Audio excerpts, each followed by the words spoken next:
to the official podcast at contentchampion.com. Join our heroic quest to discover truly epic content marketing. Introducing your host, the content champion himself, Loz James. Hello again. Welcome to episode 23 of the Content Champion podcast. Thanks for listening. This time round, I'm delighted to be speaking with business growth strategist and social media expert Stan Smith of Pushing Social. Named as a top social media blog for 2012 and 13, Stan's insightful writing style means Pushing Social has fast become one of my favourite destinations online. With such expertise to draw upon, I wanted to ask Stan how small businesses can use blogging and social media to generate more leads. And the conversation that followed was fascinating. Let's dive in. Thanks very much for coming on today, Stan. I'm happy to be here. I'm excited to talk with your listeners. Now, you're a business growth, content marketing and social media marketing expert. So I want to gain the benefit of your experience on how small business owners in particular can use blogging to get more leads. Before we delve into that though, could you please tell me a bit about your history and how you got started online? Sure. You know, I'm an Ohio boy. So I'm an Ohio boy living in Michigan. So if anybody is familiar with the rivalry between Ohio State and Michigan, I'm in the middle of it right now. So like I said, I'm an Ohio boy and I love computers. And really that love affair with computers and technology really started back in, I guess, the early 80s now when my parents bought me a TI 99 4A computer. They called it the Bill Cosby computer because he was a spokesperson for Texas Instruments back then. And then really when I learned how to get that computer to do what I wanted it to do, I was hooked, by technology ever since. And then I think in the later part of the 80s, I saw a movie called Wall Street. I'm sure all your listeners are familiar with that movie by Oliver Stone. And, I just really got hooked by business. I'm not advocating that you follow the business tactics of Gordon Gekko, but I really saw a side of business, or I saw business in a way that really fascinated me. And really ever since, I've been marrying that love of technology and business together. Out of college, I started a web design company. And then at some point, I decided that if I really wanted to understand how to do marketing in a way that made sense, I was going to have to work with bigger clients, just not auto dealers and florists. I needed to work with bigger clients. So I shut down my web design business and joined, one of those big advertising agencies. And that's where I spent the majority of my career. So that's a little bit about me. Okay, so this brings us on to pushingsocial.com. You're the founder and MD. What's the backstory of this business? So like I said, I've been helping businesses really get noticed and make money online for 18 years. That's all I've been doing. But about 5 years ago, I began dabbling in social media. And when I say I dabbled, what I usually do is I just jump in, and start something just to get my hands dirty. And so I started 2 blogs that failed utterly. I don't even think I got my mom and my sister to go onto this blog, so they just didn't do well. And I realized from those failures that I really was receiving some bad advice and information. And I was really following a lot of the information given by the experts at the time. And it really wasn't translating into success for my blog. So I decided to really start a counterintuitive blog that marketed itself by really flaunting the rules. And Pushing Social was born from really me trying to scratch my own itch. So I really say that Pushing Social is successful today because I routinely challenge, the popular wisdom or the etiquette and the best practices, and that's really translated into success. Okay, let's dig down into the detail of today's podcast, which is blogging for leads. Where does this all start, Stan? As I know a lot of businesses that have come to me have tried blogging, but it just doesn't seem to connect with their readers, doesn't work for them. But what strategy should we be using? And should we pick our key metrics first before we start to sort of measure anything? The reason why businesses, in my opinion, don't connect is because they try to be something they are not when they go online or when they start a blog. They try to translate their corporate speak into something that really isn't authentic. So I usually say that businesses connect when they offer simple answers to aggravating questions. Okay, so go out there, find the questions that are driving your readers or driving your potential customers mad, and then go about the business of answering those questions for them in the form of content, in this case, blog posts. So you asked about metrics, and I really focus on a couple of different metrics, and I think we could get into that in a little bit. But one thought that I had is that, if you really want to bottle up, how do you connect? I think it really comes down to maybe three things. One is relevancy. So write stuff that your audience loves and can use. Frequency. You need to stay in front of your reader. I think a lot of business blogs don't do that. They write a couple of posts, they don't get the feedback they want, and then they abandon it and they say blogging doesn't work. But it's really a frequency game, and it's always been a frequency game when it comes to marketing. And then flexibility. So are you nimble enough in your strategy to do whatever it takes to get attention, to get people to come to your blog and to, consume your content? So relevancy, frequency, and I guess flexibility are really the keys to connection there. Before we start all this within our sort of strategy, our planning for how we're going to be blogging, we need to find something coherent to measure, don't we? So that we can see whether it's successful or not. You absolutely do. And, when it comes down to, the metrics that you want to really focus in on, I just ask myself simple questions and I find the metrics that reveal that performance to me. So number one, are you getting new readers? All right. That's the obvious first piece. And you can see if you're getting new readers, if you use Google Analytics, you don't need a fancy package. Google Analytics is more than adequate to deal with many of the situations your business blog will be in. So are you getting new readers? Where are you getting those readers from? So within Google Analytics, you're able to burrow down, look at how many readers you got, what percentage of them are new readers, and then you're able to dig down further and see where they came from. So a lot of my clients are surprised by who is sending them visitors. I had one client that swore off Facebook, but when we looked at their metrics, a lot of their blog readers were coming from Facebook. So that's number one. Are they spending time with your content? They say that the average college-educated person can read 450 words per minute. Okay, so if you were writing, let's say, 800-word or 900-word posts, and people are only spending 30 to 45 seconds on your posts, then you have a red flag that maybe your content is not resonating with that reader. So I would look at how much time are they spending with your content. Next, are they taking action? So look at your conversions. I'm still surprised by how many bloggers don't have goals set up within their Google Analytics setup. Okay, so they're not tracking how many people have signed up for blog updates, how many people have downloaded a free report. But you need that information to determine, is your blog doing what it's intended to do? Where should you go to actually start fixing some of the problems that you're seeing? Another key metric is, are they coming back? Are you building your blog from scratch every single day? And if you're in that situation, then you're going to quickly burn out. So you need to understand who's coming back to your blog and where are they coming from? Where did you get that person from the beginning? So for me, I get a fair amount of visitors from Facebook. I get a fair amount of visitors from LinkedIn, but my repeat visitors come from Twitter. And I spend a lot of time there just to make sure that I have a good base of traffic that I can work from. So those are the metrics. Those are the areas that I take a look at. So we've touched on this as well as part of the content marketing strategy. We're looking at what to measure. That ties into knowing who exactly we're writing for and sort of where they're hanging out online, where they're coming from. What's the best way to go about this audience and market research? I think I'm talking to a lot of small business bloggers out there, but this really holds for any business.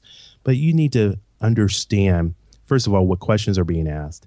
And then you need to kind of go out and do some archaeology out there, some anthropological work. So first thing is that I love Quora. Quora used to be, predominantly tech, and it is still kind of a tech heavy, but Quora is a questions and answers site. They do a very good job at this.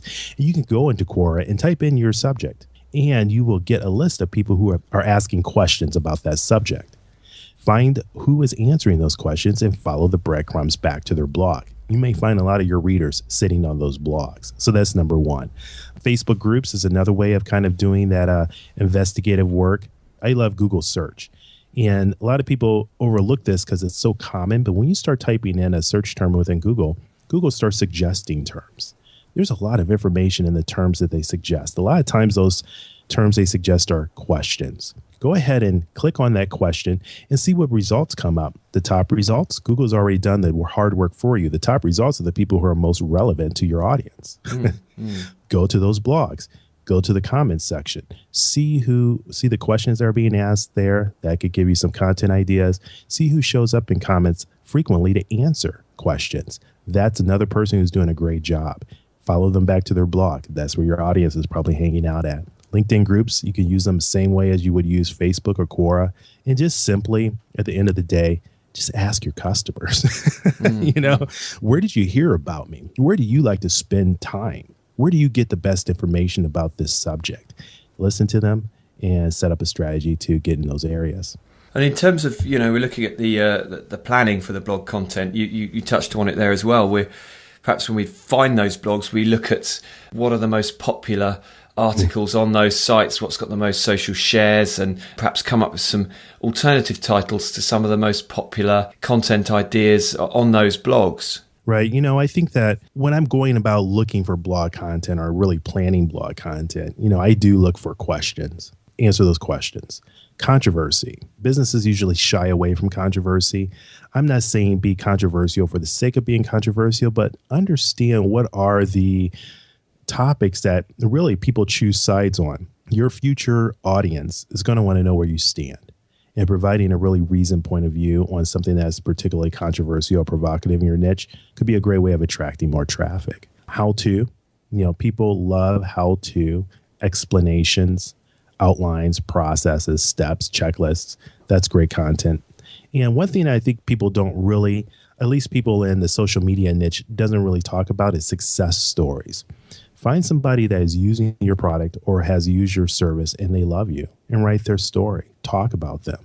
Talk about how your employees are delivering great service. Those are other ways of kind of getting great content. And there's that adage, isn't there, that, if you don't physically write it down, you don't make it real. So are we talking about using editorial calendars here? Is that something you propose? Well, here's the thing. I don't think there's anything magical about editorial calendars. I talk a lot about editorial calendars on Pushing Social, but, I'm reminded of something that Dwight D. Eisenhower said. He said, I have always found plans to be useless, but planning to be indispensable. So for me, planning out your content strategy is the key. If one of the results in that process is an editorial calendar, so be it. But I really think you need to sit down and plan through how you're going to create and distribute your content. Okay, so even if it's an Excel document, you've got your list of ideas, the types of content you want to produce. You might say, okay, I'm going to do 2 posts a week and literally write it down and say a few places where you're going to share those to promote it. Is exactly it. With my clients and students, I call them content plans versus editorial calendars. So, a content plan for Pushing Social would be, a podcast on Monday, 4 blog posts for the rest of the week, and then we start to fill in the blanks. I maintain that entire process in Trello, which is just really an organizer application, and I write down all my post ideas in there. I line them up with dates in there, and then I go. Other people use Microsoft Excel for that. That's cool too, so whatever works for you. We're kind of reaching that question, which is the elephant in the room with all this, which I get from a lot of clients as well. And it's at the heart of the issue for small businesses. If we've got all our ducks in a row with regards to our strategy, our audience research, our content planning, what's the best way to produce, high quality content in high enough volumes to get the traction you need? Yeah, and I think my answer is going to be, I hope that it's something that your listeners haven't heard before, which is this, is that take 10% of your revenue and devote it to content creation. So that means if you're making just $1,000 a month, take $100 a month and devote that to content creation. Or probably a better long-term strategy is to build a blog strategy that contributes cash to your bottom line. So really pull your blog into your profit stream and really hold it accountable for creating money. So it could be a variety of ways. It could be advertising. It could be selling your own product. It could be selling someone else's product, but you want to generate revenue. If you don't generate revenue from your blog, then take the 10% from what else you're doing and then invest that cash into hiring writers.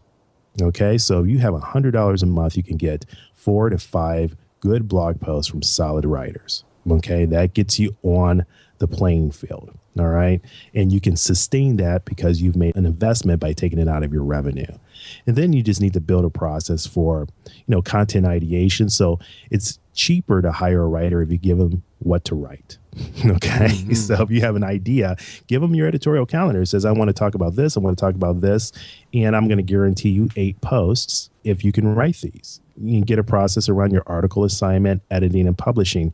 But for a business, okay, this might be the most realistic way, practical way of going about getting that high quality content and the volume that's going to make a difference. Make sense? And there's a fascinating article on Pushing Social in which you talk about the different types of frequencies and length of content and things like this. And you come to the conclusion that at least 2 times a week is a good frequency, which you talked about at the beginning of the call. And also we're looking at, this does cause confusion for bloggers as well and small businesses, is the length of content. You mention Glenn Allsop at Viper Chill, who I follow as well. He writes these amazing 4,000 word blog posts and he does one a month. And yet, he gets, I don't know how many tens of thousands of visitors to those. But realistically, people running a small business blog, they might be able to write, 400 or 500 words answering one of these questions that you talk about and do that a couple of times a week. That's a good strategy. I think so. I like to base my strategies on the goals or the outcomes you want. So if you want low, and this may sound a little bit blunt, but I say if you want low success, then that's basically you get okay traffic and you could check the box off, of your social media checklist, then you can go out and blog once or twice a month. You can be successful blogging once or twice a month if you're able to do what Glenn does over at Viper Chill, which is write incredibly comprehensive and relevant posts at the length that they really become references. So that's one piece. I like to say if you're going to be moderately successful at what you do, so you're getting enough traffic to really start to get some repeat visitors, get some subscribers, maybe sell a little bit of product. You can do that weekly. If you want to be very successful, then you're going to be in the daily range or that 2 to 3 blog post a week range. So you got to pick your goal. One thing that I caution people against is trying to find that magic scenario where they only have to blog once or twice a month and still get a ton of traffic. Unfortunately, content marketing is not set up for that type of scenario. So you're going to have to kind of build the tactics around the strategy you want. And obviously for engagement purposes, we want to get in, maybe some multimedia videos and nice images as well in our content. But in terms of content length, I understand that after all the Google changes, the whole domain and the authority of the content, all of its pages are now a factor in how well the site is ranking and the authority of the site. So does it matter if, the answer to one of these questions is 300 words, another answer is 700 words, and then occasionally there's one that goes up to, 1,200, 1,500 words? There's no finite content length, is there necessarily? Yeah, you know what? I think that I would caution against the low end of that range. The people who can pull off writing 150 words are people who already have built their brand and built their stage really somewhere else. So a lot of people point to maybe a Seth Godin. They go, Seth Godin only writes 150 words a day. And I'm like, you're not Seth Godin. Okay? He's built his audience in many different ways, and he's done it by publishing books, which are 35,000 words. You know what I'm saying? So that's how he goes about it. So I would say that really build a strategy, prioritize your time in a way that you can at least write anything north of 500 words. That is going to give, first of all, for your readers, it's going to give them enough information to be able to evaluate your expertise, so you can really start to see some feedback, see some return from what you're doing. And then on up, there's a very popular New York Times study that came out and it's been circulating around the social media circles, where it says that the longer content, the longer your pieces, the more that it gets shared. So you really want to start to look at how can you put longer articles as part of your editorial strategy. It doesn't have to be every blog, but it should probably be one out of the monthly blog posts that you do.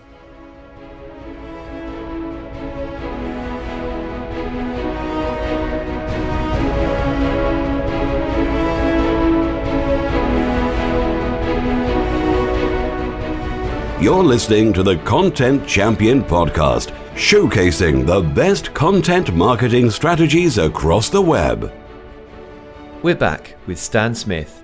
We've looked at frequency and length of content. How about amount of content? Obviously, this is a massive commitment for a long-term commitment for any small business to make.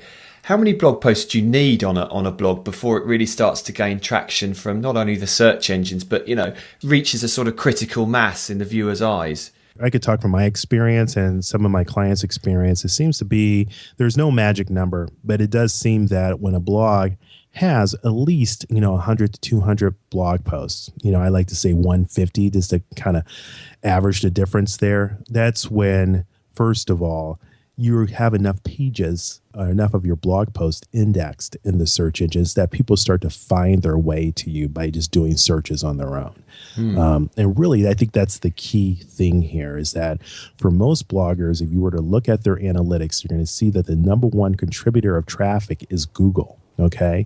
And if you understand that, then you have to realize that Google can only send you traffic if it has results to show. Yeah. So I'm going to beat a fellow blogger who blogs in my niche. If he blogs once a month, I'm going to beat him because I have 20 times the amount of posts in the same amount of period that Google can index. That's how it works. So on that basis, if we're looking at a small business listening to this, starting a blog from scratch right after this call, if they do 2 posts a week, it's going to take them roughly a year and a half to reach that stage, isn't it? Yes, it is. Yes, it is. And I think that goes back to one of the most important mental shifts I made when I started pushing social. I said to myself, and I said to my wife, because this is something I wanted to turn into a business, I said that I'm going to give myself 5 years to be successful. And that long-term view really allowed me to have the mindset that it became about grinding out that content, that great content, finding ways of getting new content and getting it out there. And I was able to see success in a year and a half. But I really think that if I need to see success in 3 months, I would have been disappointed and fell out. So I think that's important.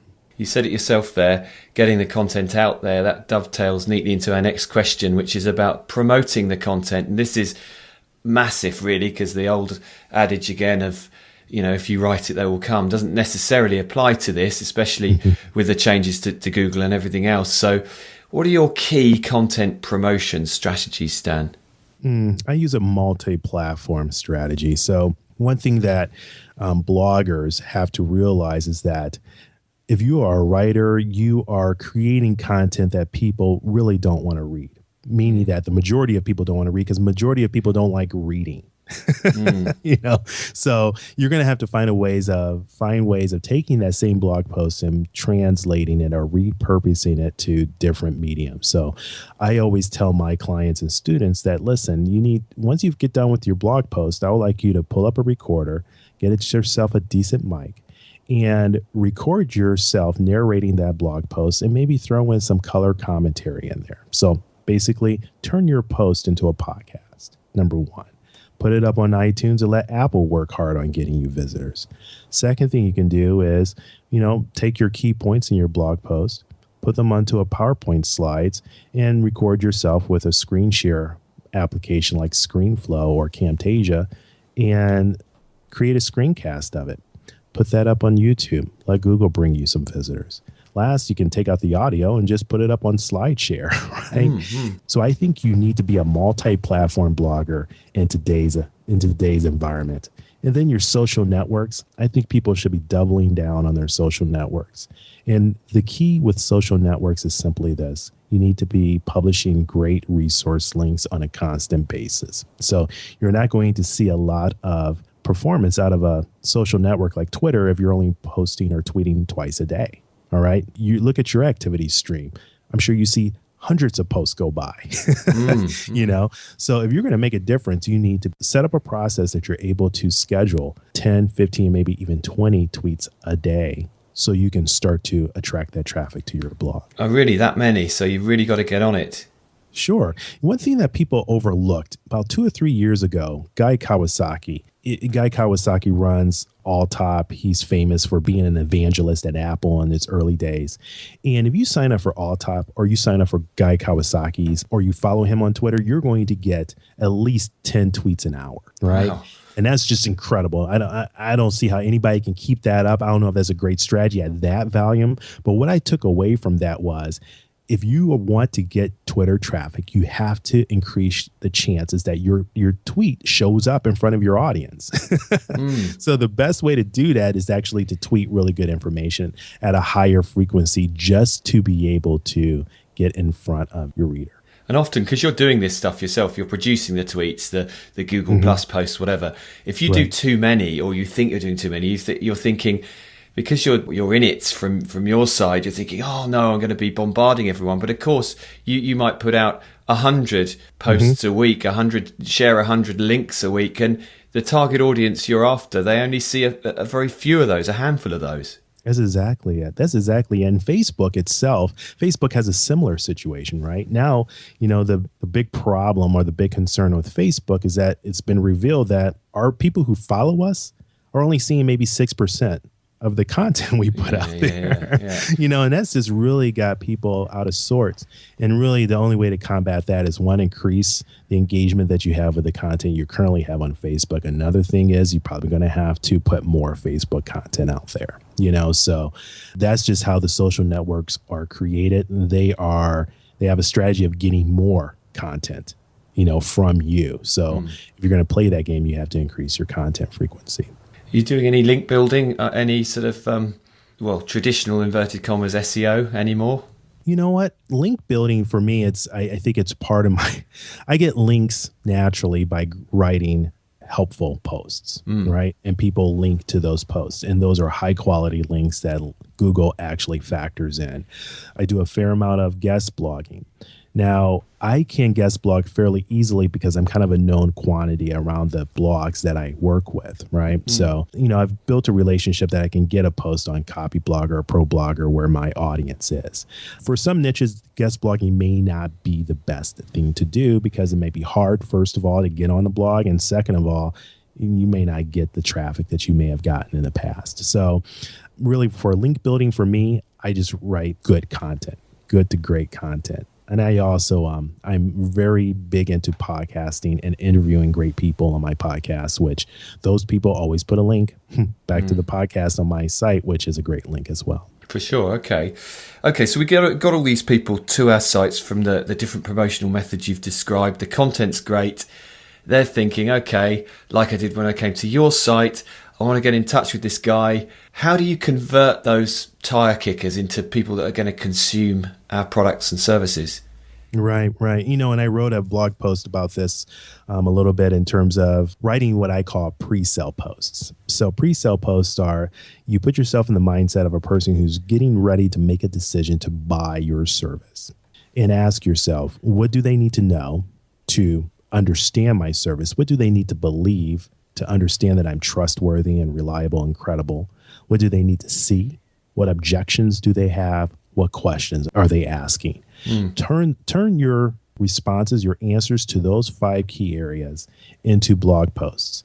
When a person reads those blog posts are going to generate demand because you are answering the key areas or addressing the key areas they need to have to make a purchasing decision. Okay, so I think that's important. A lot of times I see a blog start off and they start off their blog, and a year into their blogging adventure, they throw up an email opt-in.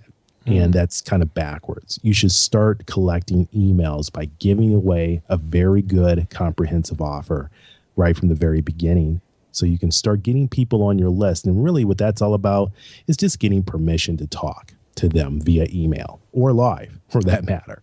So you need that permission. And then I like to deliver great content via email, and then once in a while make an offer. Now, I think that's a good way, if you're focused on your blog, that's a good way of kind of converting those readers into customers. Now, I've been on your list for some time. You share that high quality information that you're talking about, and it's tailored to that email list. Do you recommend at any point using blog broadcasts? I know Neil Patel does that. I do it myself as well. Is that another good strategy?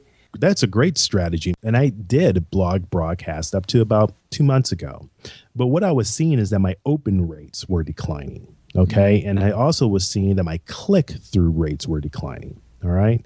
So what that told me is that people were anticipating that this is just a blog post update. I'll get to it when I can, right? Because they think they know what's in the email. So what I decided to test was I'm going to go out there and I'm going to write something personal every time I have a new blog post, just to kind of touch base with people, let them know there's actually a beating heart on the end of this thing. And I tell them little things about, hey, you know what? I'm training for a 5K, just came back from my run, and I thought I should kick out this post for you. People will tune back in to see what I have to say because it's different. So my open rates have gone up and my click-throughs have gone up. So that's just what I'm testing right now. So you may do a blend of both, or you can just go ahead and send it out manually, whatever you have the time for. So email marketing at the heart of converting readers into consumers, but also what you're hinting at there as well is a personality behind the blog. So even if you are a small business selling training shoes, whatever, training equipment, you need someone to front that blog and be the personality of the brand, perhaps. Sure. I mean, I think personality is a competitive advantage, especially in a content economy. So really, I guess that's the new branding, so having a personality, that's why I think that small businesses, boutiques, out there have an incredible advantage because they have a lot of personality, and if they can communicate that, I think that works. Okay. We touched on this at the beginning of the call as well about the using Google Analytics and various metrics that we can look at to measure our success. What do you use in terms of conversions tracking packages? Is that something we can do within goals, within analytics to see that success?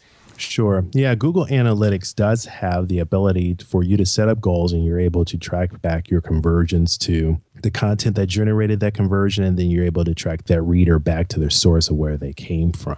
So you can do that within Google Analytics. If you're running a e-commerce store where you have more of a traditional e-commerce funnel, you can use a tool called Mixpanel. It's a paid tool, but they do a very good job of helping you visualize how people are moving from each portion of your blog. So you'll be able to see what is the conversion from your homepage of your blog to an individual post, and from an individual post perhaps to a landing page, and from a landing page into a shopping cart, for example. When you see that funnel, then you can get some very good information that can lead to some great insight. So I use Mixpanel myself. So really, Google Analytics, I think, is the core. If you really get comfortable with Google Analytics, it will handle 99% of what you need it to do. If you have a very specialized kind of retail situation, I think Mixpanel is a great tool as well. If you're selling an ebook or something like that and it is high volume sales, is Mixpanel a good option for that as well, to refine your funnel? Yes, I think it is, because really what you're talking about is conversion, and one-page conversions don't really happen all that often these days. Really, a person is going to get to your landing page by coming from somewhere else. And really, the name of the game is that if you have a really good converting landing page, for example, for your ebook, you want to make sure that not only is that landing page converting well, but you're getting as many of your blog readers to that landing page as possible. So Mixpanel, I think, is a great way of kind of at least seeing a snapshot of what's working and what's not, so you can go in there and start doing some experiments around how to increase your conversion. And with that being said, if you use a service such as Optimizely, I think it's optimizely.com actually, they make it very easy, especially with WordPress blogs, for you to swap out in real time headlines, bullet points, even price points. And you just used a term that I found particularly interesting, the content economy. If we broaden things out a bit and look at that content economy and content marketing in general, what sort of trends do you see developing over the course of the next sort of year in this space?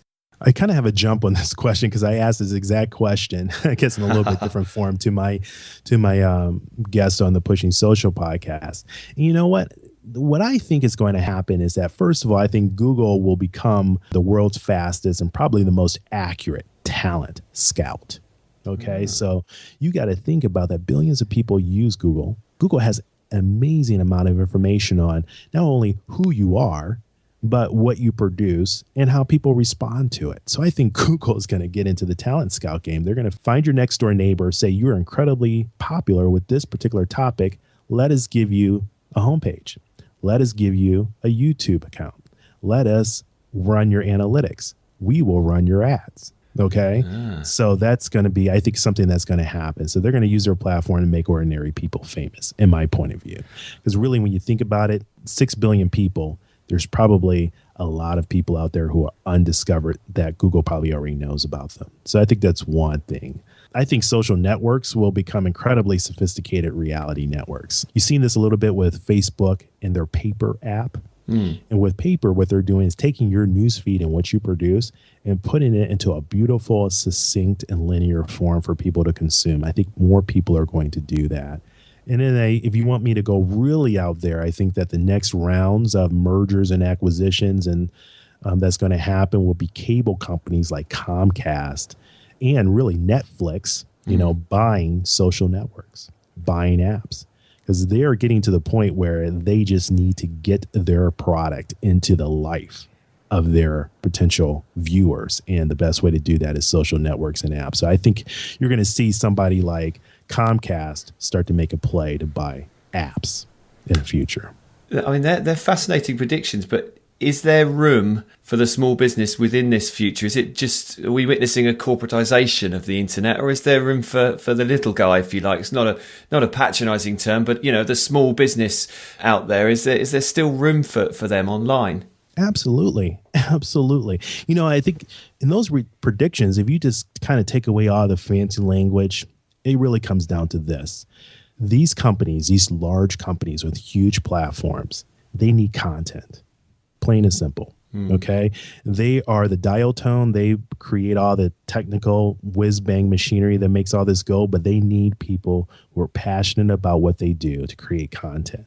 So if you're a small business, if you're focusing on getting content that your readers find incredibly useful, then these companies are going to find you. They're going to want to help you get your content out there. I really think that we're going to find that a lot of small business people who put their head down right now, they're going to get a call from Google. They're going to get a call from Netflix in the future, because really they're the next resource. So you can't have one without the other. They're interdependent. You can't. One thing that Google does not know how to do is create content. Yeah, they're very good at leveraging it, aren't they? But they're very good at leveraging, but they can't create content to save their lives. Really, Facebook can't either. Yeah. Twitter can't either. They can't create content. They rely on you.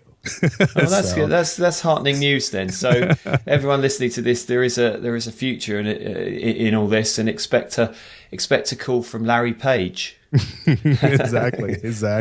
Okay, well that's fascinating. As I say, I love what you're doing at Pushing Social. I'm on your list. And for those people who haven't been to your site, can you remind us where we can find you online, please? And remind us what sort of services you can offer. Sure.